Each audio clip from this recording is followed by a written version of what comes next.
At this time of the year, you've probably seen those bins at the grocery store with an appeal to make a donation.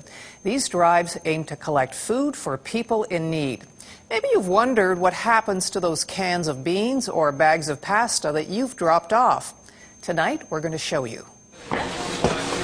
This event is called Stuff a Bus. Just before Christmas, with the help of local media, people are encouraged to donate items for an annual food drive.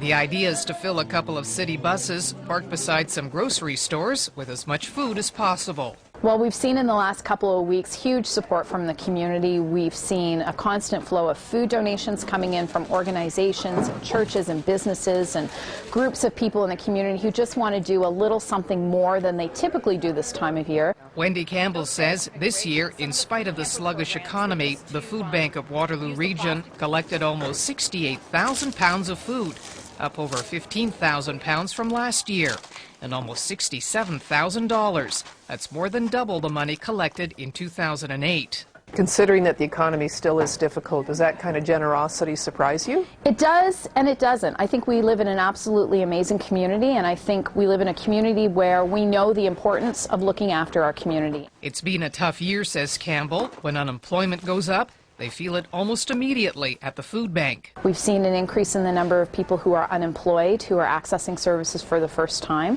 But then we continue to see people who are accessing services who are on government pensions and are just still not able to make ends meet with the sources of income that they have. Campbell says even though food is abundant and relatively affordable in this country, for the poor struggling to make ends meet, having enough food can seem beyond reach. Well, food is obviously a basic need that we all require to function on a daily basis. And for families and individuals who are struggling with poverty, they need that basic need in order to stay healthy, in order to stay focused. And you can't deal with all the other challenges that are going on in your life if you're hungry. At this food bank, the items are sorted and then shipped off to local agencies that help to feed those in need. With the current economy, Campbell says she's not surprised that the number of requests for food is way up.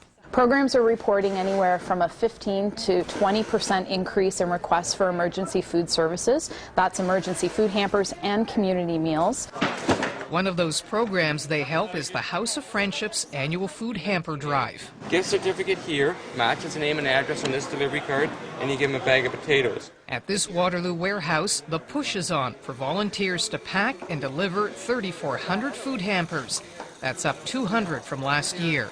The food in these boxes will feed about 10,000 people. We have about 40 people here, and it's quite a crew. They do a wonderful job, and they're packing the boxes of food that are being delivered for us. Tony Bender has been heading the Christmas hamper program for 25 years. Well, this is a really neat project to be part of and managing because there's so many wonderful volunteers who come, and it's the volunteers who make this project go.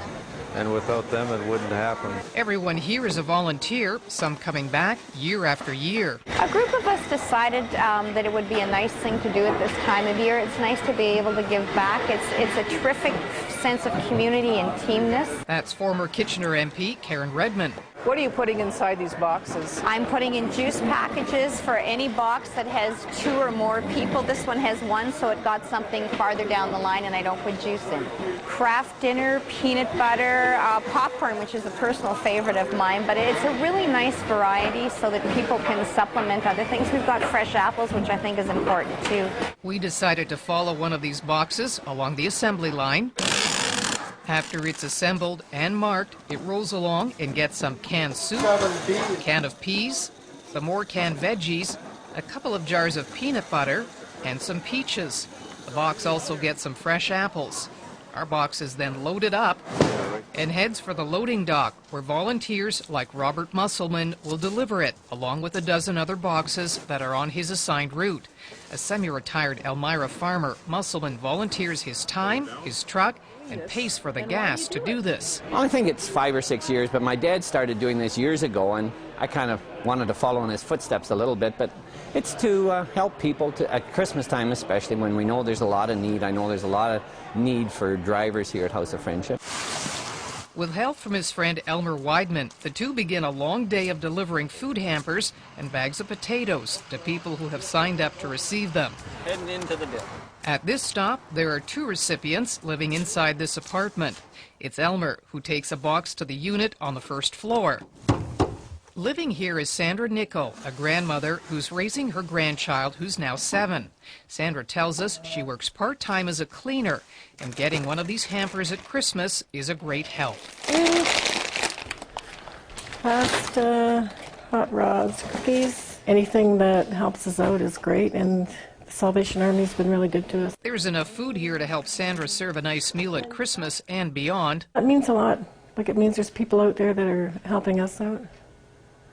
And what goes around comes around, because I usually donate too when I can. Sandra says when she has a little extra money, she likes to give back. I want to thank everybody for anything they could, send our way. Like, sometimes if I have a little extra cash in my pocket, I'll put a few things in the donation at Zara's or whatever for them. Back at the food bank, that attitude of everyone helping when they can is the reason why, in tough times, their supplies actually go up. Wendi Campbell shares these final thoughts. You could be next. We could all lose our jobs. We could all get sick. We could all have a life situation that's unexpected. And I think the awareness has increased. And so people want to do just a little bit more because they know it could be their family or their neighbors who is the next person to have to access emergency food. Now, the food bank in Waterloo Region doesn't provide direct service to the public. It's a distribution center that serves 71 different food programs. But if you are a person in need, you can call this number. It is the food bank at 519-743-5576, and they can put you in touch with the right service.